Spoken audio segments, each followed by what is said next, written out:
Dando continuidade à nossa aula, nós vamos falar um pouquinho agora sobre o sistema músculo-esquelético, que é um dos sistemas também que faz parte do nosso corpo humano. Quando a gente fala em esqueleto, normalmente a gente associa a algo morto, né? Mas a gente tem que ter uma noção de que o esqueleto é formado por ossos e os ossos são tecidos vivos e totalmente dinâmicos, que têm a capacidade de regenerar e responder aos estímulos. Um exemplo disso é, por exemplo, quando a gente fratura ou quebra braço e perna, a gente faz ou uma cirurgia ou coloca um gesso e passado alguns dias a gente percebe que aquele braço a gente chama de colar. Então a gente percebe que ele regenerou. Então isso é a prova viva de que o osso é um tecido totalmente vivo e dinâmico. E como ele responde a estímulos, é muito importante fazer a movimentação corporal. Por isso que a gente orienta com relação à prática de atividade física, de caminhar, de fazer uma caminhada, né, de correr, porque o corpo ele responde aos estímulos, os ossos eles respondem aos estímulos. Então, quando você fica muito tempo parada, muito tempo sedentária, há uma grande probabilidade, por exemplo, de causar processo de atrofia óssea. Agora, Juliana, qual é a função principal do esqueleto? Vocês devem estar se perguntando. Gente, uma das maiores funções de grande importância do esqueleto para o corpo humano é com relação à proteção dos órgãos.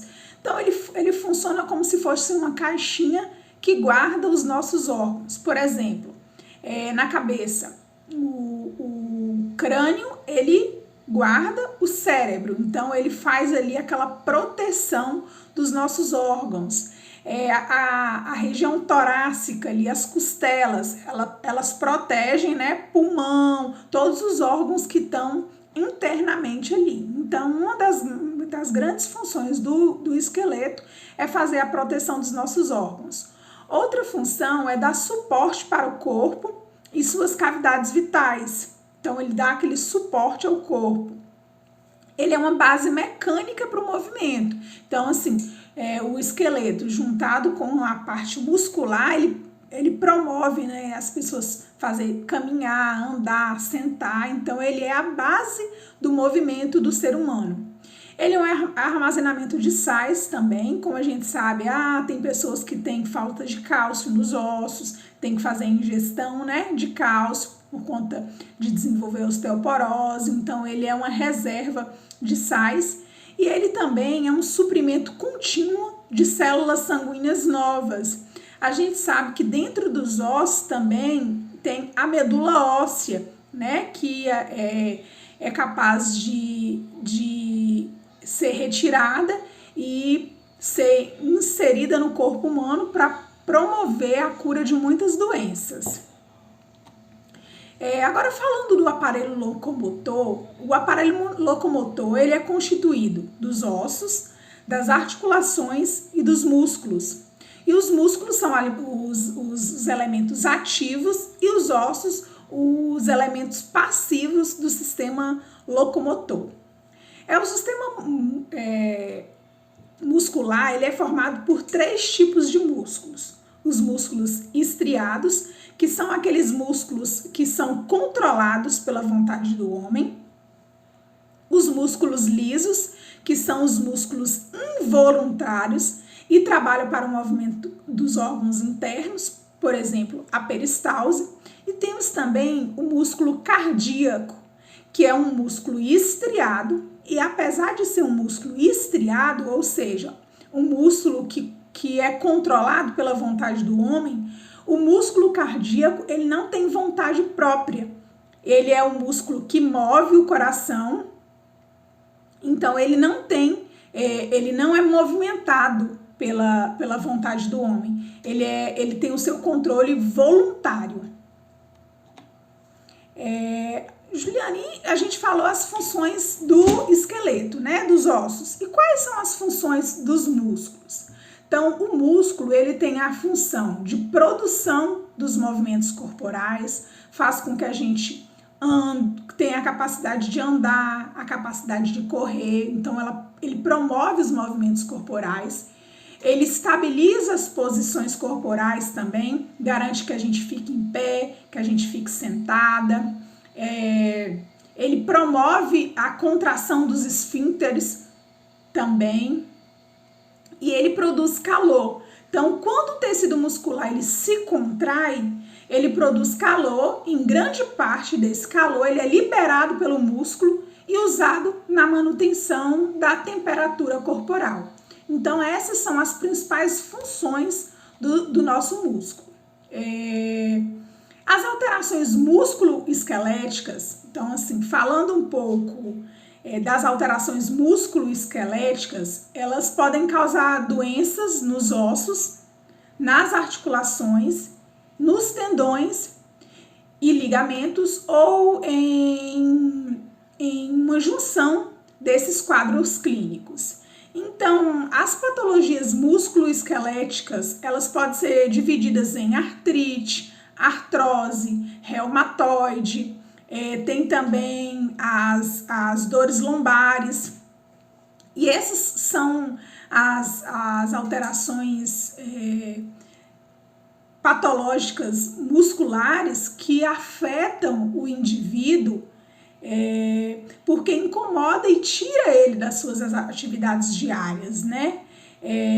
Pois garante um comprometimento ósseo, das articulações, dos músculos, dos tendões e provoca uma limitação desse indivíduo. Então, as doenças que acometem o corpo humano voltado para o sistema músculo-esquelético estão relacionadas às alterações ósseas, por exemplo, a osteomielite, a osteoporose, existem também os tumores ósseos. Relacionadas às doenças musculares, nós temos os espasmos musculares, que são caracterizados como as câimbras, né, que é caracterizada pela falta do fluxo sanguíneo na região muscular, e tem também a rigidez do pescoço. Temos as alterações também dos tendões e ligamentos, por exemplo, as tendinites, os entorses que acontecem, e também as alterações articulares, que aí nós temos artrite reumatoide, temos artrite infecciosa, temos gota. Então, essas são algumas das doenças que acometem o sistema músculo-esquelético. E os sinais e sintomas mais comuns dessas doenças estão relacionados à fratura por compressão torácica e lombar, que resulta normalmente na deformidade do esqueleto. Pode acontecer também fratura do fêmur, fratura do punho, dor nas costas e dor lombar, que é uma característica, uma afecção muito comum das alterações musculoesqueléticas. Podem apresentar calafrios, taquicardia, mal-estar geral por conta do excesso de dor. As dores, normalmente, elas são contínuas. A região afetada, normalmente, ela fica edemaciada, hiperemiada, bastante dolorosa e sensível ao toque. Então, essas são algumas dos principais sinais e sintomas das pessoas que apresentam alterações ou doenças músculo-esqueléticas. Os cuidados de enfermagem voltado para os pacientes com alterações músculo-esqueléticas está basicamente voltado para uma dieta rica em cálcio e vitamina D, então incentivar uma dieta altamente rica em cálcio e vitamina D para garantir o fortalecimento ósseo. O exercício físico ele tem que ser moderado e regular, né? Sempre com indicação, porque tem pacientes, a depender do problema de saúde, né, que ele tem que ser tem que evitar de fazer determinadas atividades físicas. Mas como nós vimos, a movimentação do corpo ela é importante para evitar a atrofia. Mas a gente tem que fazer a atividade física, a movimentação do corpo, de acordo com aquilo que nós temos capacidade de suportar. Garantir uma boa postura, o profissional de enfermagem também, diante de um paciente com as doenças musculoesqueléticas, ele tem que orientar e garantir uma boa postura, seja no leito, seja sentado, seja em casa. Então, garantir que esse paciente esteja confortável e mantendo sempre a postura. No domicílio, para os pacientes que estão domiciliados, é importante um colchão firme para melhorar as dores nas costas. Para o paciente que fez alguma cirurgia de fratura ou alguma coisa do tipo, é importante sempre manter o membro imobilizado, com taxa, para reduzir a dor e o edema. O paciente pós-cirúrgico também, o profissional de enfermagem tem que sempre estar fazendo a realização dos curativos, cuidado com as formas assépticas, né, para evitar qualquer tipo de contaminação, e a administração da medicação, dos antibióticos, conforme a prescrição médica, e isso é muito importante. E nunca esquecer de anotar, gente, todas as observações, como todas as outras doenças, no prontuário do paciente.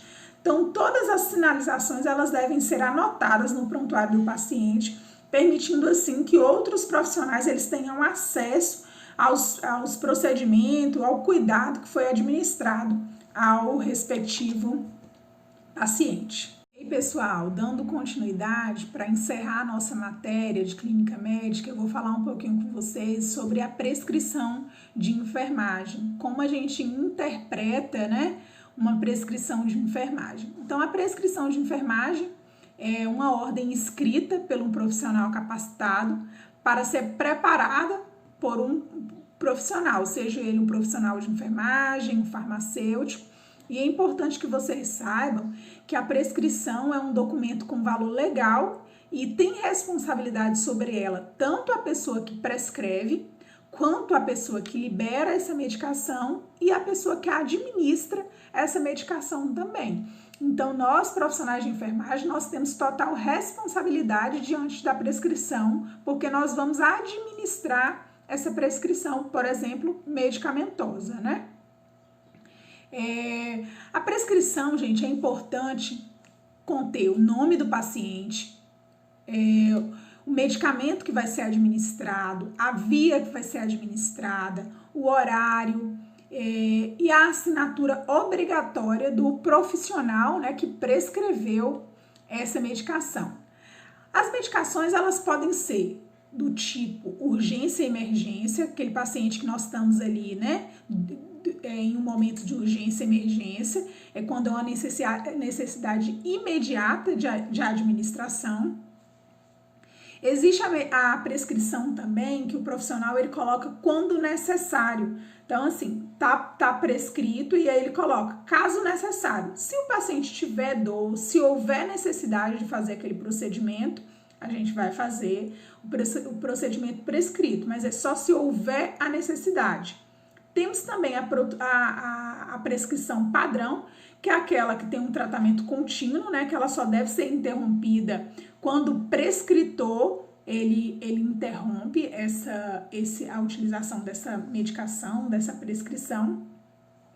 Temos também a prescrição com uma data de fechamento, que é muito utilizada, por exemplo, no hospital, quando vai se administrar um antibiótico. Então, ela coloca início e fim dessa prescrição. E temos também a prescrição de punho verbal, quando a gente está ali diante de uma situação de emergência, não dá para escrever no papel, o profissional ele fala, né, verbalmente, a gente faz a administração e posterior a gente faz a checagem da administração que foi solicitada e também baseada na prescrição. Eu vou falar um pouquinho sobre os itens de verificação para a administração segura das medicações. Então, os certos da medicação, gente, é de fundamental importância que que vocês tenham muita atenção na hora de administrar qualquer tipo de medicação em um paciente. Primeiro, o paciente certo. Vai sempre conferir se o paciente que está prescrito é o paciente de fato que você está administrando. Então, vai administrar uma bezetacil em Dona Joana. A receita está em Dona Joana. Quando você chega no leito, você vai perguntar como é que é seu nome. Você sempre vai estar conferindo para ver se é a pessoa certa realmente. O medicamento certo, o médico passou lá uma dipirona. Você vai sempre conferir, confere 1, 2, 3, 10 vezes se for necessário, para administrar sempre corretamente a medicação na pessoa certa. A via de administração, ela é muito importante. Então, assim, é intramuscular, é subcutânea, é endovenosa. Então, a gente tem que ter cuidado, né, com relação à via de administração. A hora certa da aplicação, da administração da medicação é de 6 em 6 horas, é de 8 em 8 horas, é de 4 em 4 horas. Então, a gente tem a fazer a administração baseada na hora correta. A dose certa é muito importante para evitar efeitos colaterais, né? Ou que seja não resolver o problema do paciente, ou fazer uma superdosagem de medicamento. Então, se o médico está pedindo 5 ml, são 5 ml, não são 5,5 e não são 4. Temos que ter muito cuidado com isso. O registro certo, fazer sempre a checagem, registrar essa medicação de forma correta. Orientação certa, a forma certa e a resposta certa. Então, esses são os 9 certos para a administração de medicamentos que todo profissional de enfermagem ele precisa saber na hora que for administrar, na hora em que for entrar em contato com o paciente para administrar algumas observações importantes sobre a administração do medicamento, gente, com relação a anotar todas as observações que você encontrou durante o período de preparação e administração dessa medicação. Então, às vezes, o paciente rejeita a administração da medicação, é importante que você sempre relate a queixa, ou se apresentou alguma intercorrência, né? O paciente queixou dor, queixou qualquer outro sintoma na hora da administração da medicação. Então, você só vai checar a medicação depois que você administrou. Nunca cheque a medicação antes de você administrar. Porque às vezes você chega no leito do paciente, você chega lá e vai encontrar alguma intercorrência que te impossibilite de fazer a administração daquela medicação. E aí você já checou antes de você. Quando eu digo checar, você já deu um ok, que você já administrou. Então, você só dá um ok na prescrição quando você realmente administrou. Então, vai, administra e depois você volta e checa que você conseguiu administrar corretamente. Caso não tenha conseguido administrar, vai anotar todas as observações que aconteceu, que te impossibilitou de administrar aquela medicação. Então, por hoje é só. Eu queria agradecer a paciência, a colaboração de vocês, pedir desculpa por qualquer intercorrência. Eu continuo à disposição, qualquer coisa pode me procurar, pode mandar mensagem, tá bom? Foi um prazer estar com vocês e que tenhamos uma boa prova na próxima semana e eu estou à disposição, tá bom? Um grande abraço, fica com Deus, até mais.